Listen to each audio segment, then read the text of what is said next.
Comments. Once again, I just wanted to thank the witnesses who are appearing before us for the benefit of the members. I will once again identify all the officials who are here to answer our questions. We're grateful to have here with us Mr. Christopher McLennan, the Deputy Minister for International Development, Mr. Alexandre Levesque, the Assistant Deputy Minister for Europe, Arctic, Middle East, and Maghreb.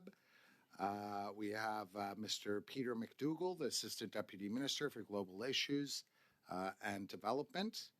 We have Ms. Cheryl Urban, the Assistant Deputy Minister for Sub-Saharan Africa Branch. And we have Ms. Shirley Carruthers, the Chief Financial Officer. So thank you all for being with us today. We will now resume the questions by the members, and the first member up is MPF. You have 6 minutes. Thank you, Mr. Chair, and thank you to the witnesses for being here today. When the Minister outlined in his opening comments the many different projects that are funded through your department, what would be the average number or the range of number of sign-offs that it takes to flow a project through a Canadian CSO or an NGO? To be perfectly honest, I don't know what the average number of sign-offs are. It would be numerous sign-offs depending upon all the key elements that are required in putting together a contribution agreement for a Canadian organization. I wonder if you could table some background information on that with the Canadian. Sure. I'll tell you why. In conversations with CSOs, I'm told it takes up to 19. And the reason why I raise this is that, the Senate produced a report on diplomacy. Now, granted, it was more targeted toward the Foreign Service, which isn't exactly this department, but the criticism I hear of the DFID, of the international development regime, is that through past cost-cutting exercises, the bottom has been trimmed and not so much the top. And so I understand there are some efforts being made to address that. Can you speak to those? Maybe I'll speak along two lines. So the first one, in kind of response to your direct question, it's been pretty clear for a number of years that particularly our Canadian partners, but quite honestly, even large multilateral partners have found the Government of Canada a very difficult partner to work through because of the thickness of our processes and the timelines that are often required to undertake the many components of putting together a contribution or a grant arrangement. The government takes this very seriously, and we are and have embarked on a rather serious process that is also encompasses, and the Minister did mention it, it's our Grants and Contributions Transformation Initiative. We have actually brought in Canadian partners to help with the redesign, so we are actually co-designing and working together to figure out ways that we can thin out all of those processes you're mentioning. With respect to the question of bottom heavy, top heavy, under the Transformation Initiative, there is a commitment to kind of rationalize the senior executive ranks at Global Affairs Canada. It's an ongoing process. As you know, it's a very large department in terms of the number of executives that are there. We're in year one, basically, maybe at the end of year one of it. So we're timeline for completion?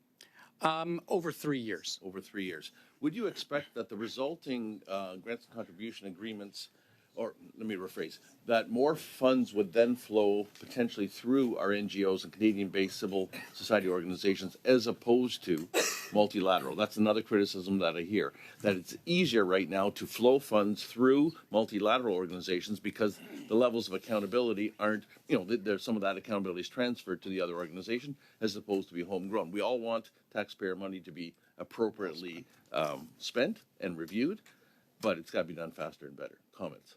Yeah. So maybe two thoughts on that.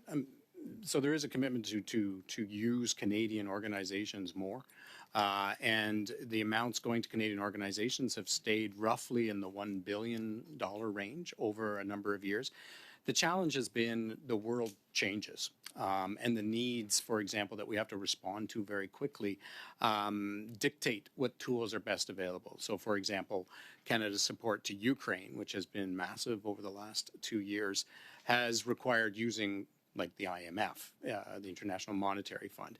So there are times when it's difficult to use Canadian organizations, depending upon what the challenge is. But we are working to find ways to better leverage Canadian organizations. Thank you. I want to switch gears a little bit. Sure. As you're aware, this committee is undertaking a study of Africa, Yes. and our response at many levels to it. In assessing projects under the international development framework, to what extent is the lens of trade used? I know there's other lenses, whatever the plural form is, that go to evaluating projects. To what extent is the benefit of trade, both to the host and the donor country, donor in this case being Canada, considered? In general, I mean, it depends on the context with what we're working within. So a good portion of the development assistance programming that we undertake is dedicated to specific sectors of development. So, for example, global health, sexual reproductive health and rights. There are less opportunities to make that link to trade and improving trade. But we also do a significant amount of work in the economic development sphere. And there are more direct relationships to trade. As part of the Indo-Pacific strategy, there is a dedicated effort to find ways to better use our development assistance to respond to the needs of developing countries in the Indo-Pacific area that would facilitate trade for them, but also obviously directly with Canada. And I would say it's the same opportunities in Africa that are possible. More specific question, why was $5 million from the DFAD budget transferred over to the Department of the Environment for the Africa Food Accelerator? I'm not quite following that one. That's a good question. Oh, you can take. Okay, well, I'm surprised. Thank you. So this is funding as part of our overall $5.3 billion climate finance initiative, and so most of the money flows via Global Affairs, but we also accept project proposals from departments. So in this case, it was Environment Canada, which is working with a platform to support adaptation activities on food security in Africa. So that was a project initiated. You're out of time, Mr. Rapp. Thank you, Mr. Chair. Thank you. We next go to MP Chattel. You have 6 minutes. Merci beaucoup. Thank you, Mr. Chair. I'd like to share my time with my colleague. The question I'd like to pursue has to do with the investments of Canada in support to developing countries to fight against climate change and the impacts that are strongly felt by vulnerable populations.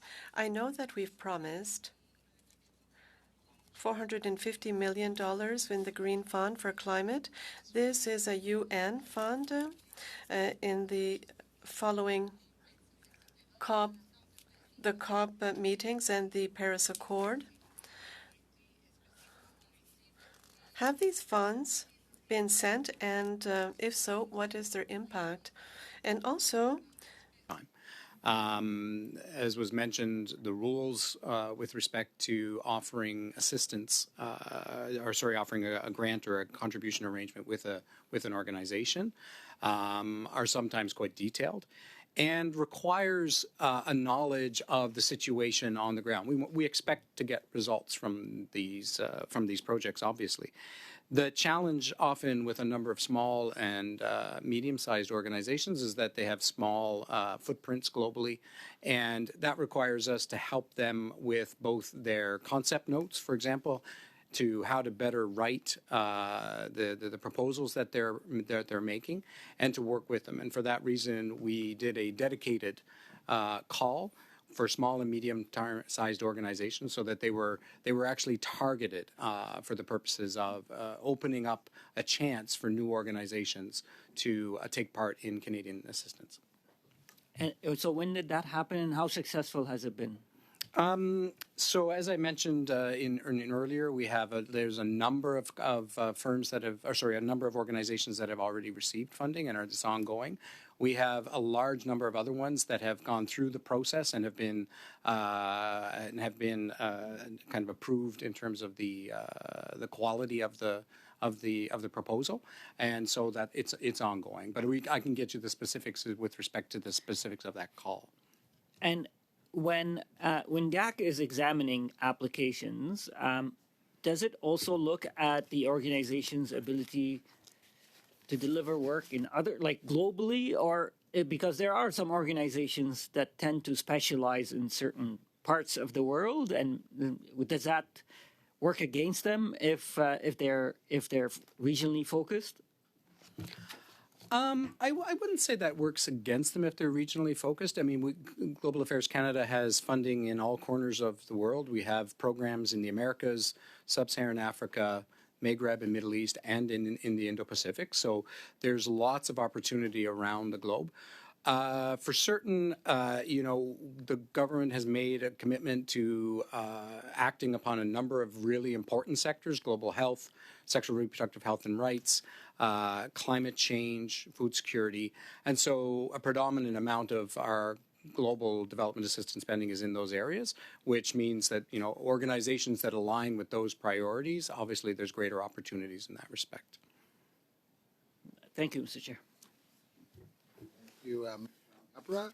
So next we go to Mr. Bergeron. You have 6 minutes, sir. Merci beaucoup. Thank you, and thank you for the witnesses to have stayed and continue to answer our questions. As when you'll see the minister, you can tell him goodbye on my behalf, because he left so quickly. I didn't have the opportunity to do that. So this is an exercise. Well, it's very good for parliamentarians.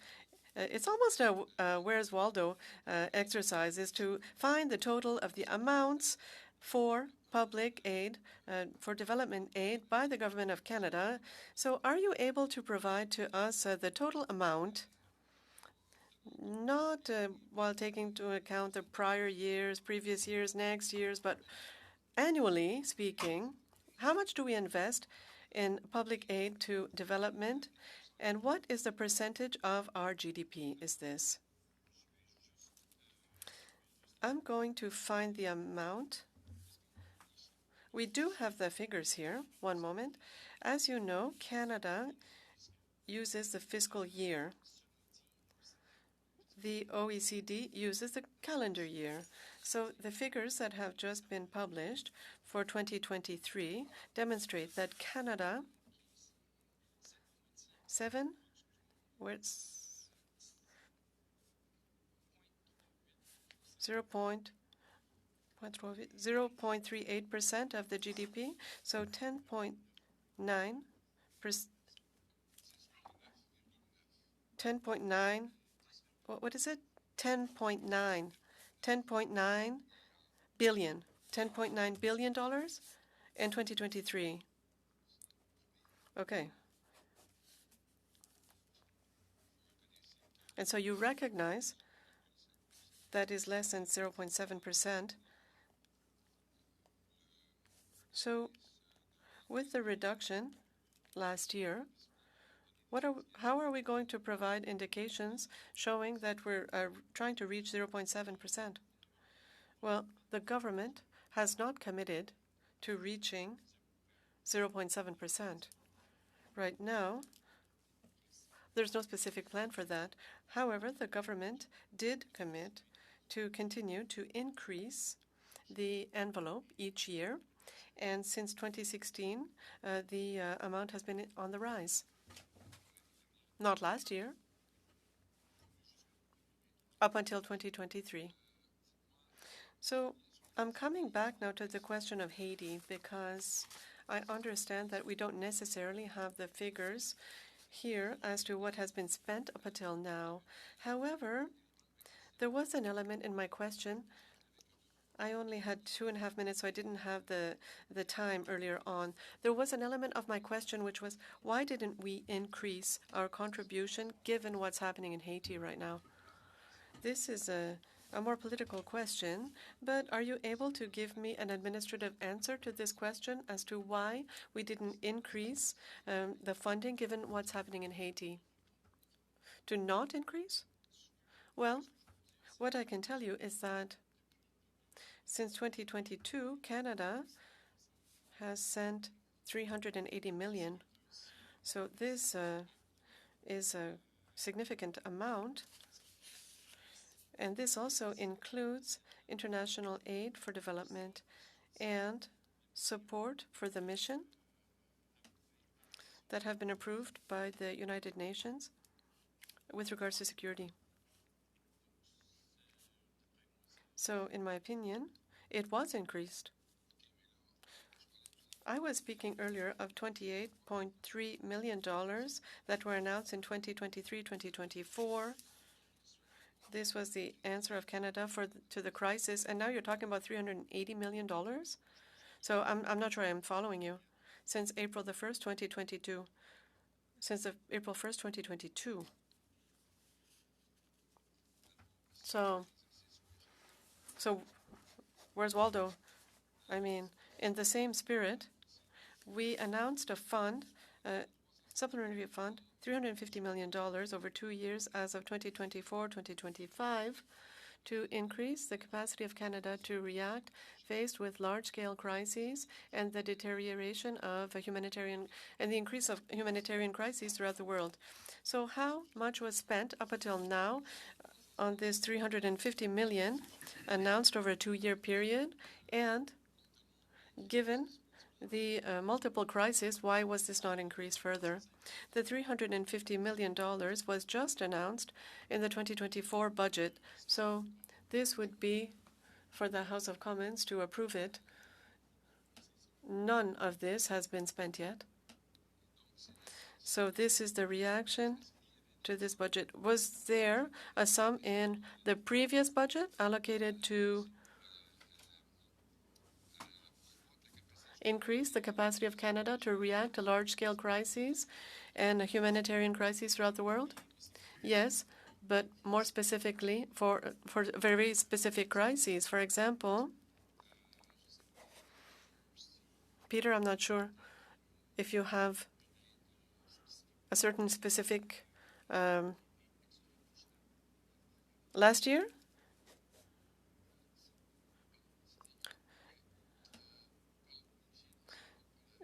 It was a crisis pool. So within the budgetary envelope for international aid, there's $200 million that is set aside every year, and it's there in order to provide aid during special events, special humanitarian crises. As an example, in 2022-23, Canada spent $1.3 billion in humanitarian aid. Our budget at Global Affairs for humanitarian assistance, $609 million a year. So these were additional sums that were added. And the $350 million, this is added to the $200 million. The $350 million will be added in our program for humanitarian assistance. So we have a program for humanitarian assistance, $609 million a year. And we could sometimes get funding from, we have what we call a crisis pool, and we're able to obtain some funds during a crisis. But the $350 million, this will be part of our program within Global Affairs. Over. So for the last question, we go to MP McPherson. Thank you very much, Mr. Chair, and thank you to the officials for remaining today and answering our questions. It's useful. I'm just going to very quickly comment on a question that my colleague, Mr. Bergeron, asked with regards to ODA. Being at 0.38% is about half of what we have committed to. I was a little bit shocked to hear the officials mention that we have not committed to 0.7%. I think we all know that it was, in fact, Prime Minister Pearson who actually put that 0.7% benchmark in place. Many of our allies meet that and exceed that amount. And so to hear the minister talk about the importance of international development while continuing to underfund international development from Canada is worrying, and is something that is particularly worrying when we see that the Conservative leader has said that if he was to make government, he would cut foreign international development spending. This is not Canada being back on the world stage. This is not where we should be at. We should be much more ambitious in our in our goals with regards to international development. The questions I have to start with today, I guess, first of all, I'd like to request, could you please share with the committee in writing the legal evaluations your department has conducted over the war in Gaza, including legal advice you've received regarding the International Criminal Court and International Court of Justice and arms sales, please. That's the first request I have for you. The second one was with regards to humanitarian access. So right now we know there is incredible conflicts happening in Sudan, in Haiti, in the DRC, Ethiopia, of course, in Gaza and Ukraine. We want to understand, or I'd like to understand, what your government is doing to better ensure humanitarian access to some of these very, very challenging places to work. And in particular, what is the government doing to ensure the safety of humanitarian workers in these places? Well, the Government of Canada has used every platform available to us to call for access in humanitarian access, respect for humanitarian law. Every possible opportunity we have done that. We work through our partners such as the International Commission, International Commission of the Red Cross. We work through the United Nations. What we can do is work through the system that's been put in place to respond, and when possible, use our sometimes the privileged chairs that we get to sit in to make these demands. So, as an example, very recently, the minister took part in an international conference in Paris on Sudan. And that was, as you've noted, one of the key things that everybody noted. Like, really what was required was a peaceful resolution of the conflict, but in the interim, that access and the funding of the appeals that the United Nations have made for Sudan was what was most needed. Thank you. And I would just press the government to continue to do this important work, because, of course, the challenge is you will have to be nimble. You will have to be able to work with non-traditional partners to be able to provide the urgently needed humanitarian access in many of these conflicts.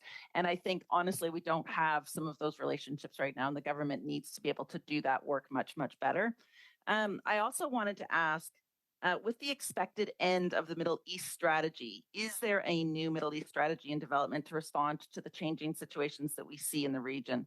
So we know that the original strategy was a response to the Syrian crisis and to other crises in the area. This all looks very different now, and the needs are massive, and the crises continue to build and to grow. Is there consideration of a broader strategy that would encompass the changes we're seeing, including in Israel, Palestine, Lebanon, and other countries, knowing that the current strategy ends in 2025? That's right. So thanks very much for the question. And that is a part of this year's main estimates, as you note. As you noted, the previous Middle East strategy, which had been in place since 2016, was built very much on a different problem set and on a different platform. The decision was made that it was time actually to ramp down that strategy. Of course, since October 7th, everything has changed again in the Middle East. We are still, hopefully, as everybody has noted, everybody hopes for a ceasefire as soon as possible. And I think at that point, when we see like what the situation, but whether it be the political situation on the ground, the humanitarian assistance situation on the ground, the development needs of the region, and finally, as you've noted in previous questions, the reconstruction needs in Gaza, that it will require the Government of Canada, obviously, to reflect and review our current footprint in the region, and to come forward with, we'll be coming forward with advice to government when it's appropriate. Okay, and my final question I have for you is with regards to sanctions. So we know that in December, we sent a letter asking that there be sanctions on extremist settlers in the West Bank. This was violence that was supported by extremist ministers in the Israeli government. We asked in February. It's now May, 5 months after we asked for these. Why is it taking the government so long when other countries have already figured out how to put those sanctions in place? Is the delay, from your perspective, political or administrative? Very briefly, please. I think what I'll have to do is pass it to my colleague Alexandre, as I'm not actually an expert on sanctions. Thank you. Under 30 seconds. I'll be very brief, Mr. Chair. All I can say is that all these options continue to be on the table, are considered actively by the government. The advice continues to be provided by officials. So I wouldn't say to the point of the honourable member that it's due to any deliberate delays. All of these are under active consideration currently.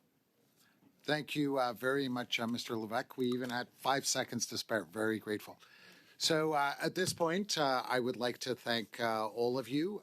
It's almost been 2 hours. We're going to be going into committee business. So thank you very, very much, Mr. McClellan, Ms. Urban, Ms.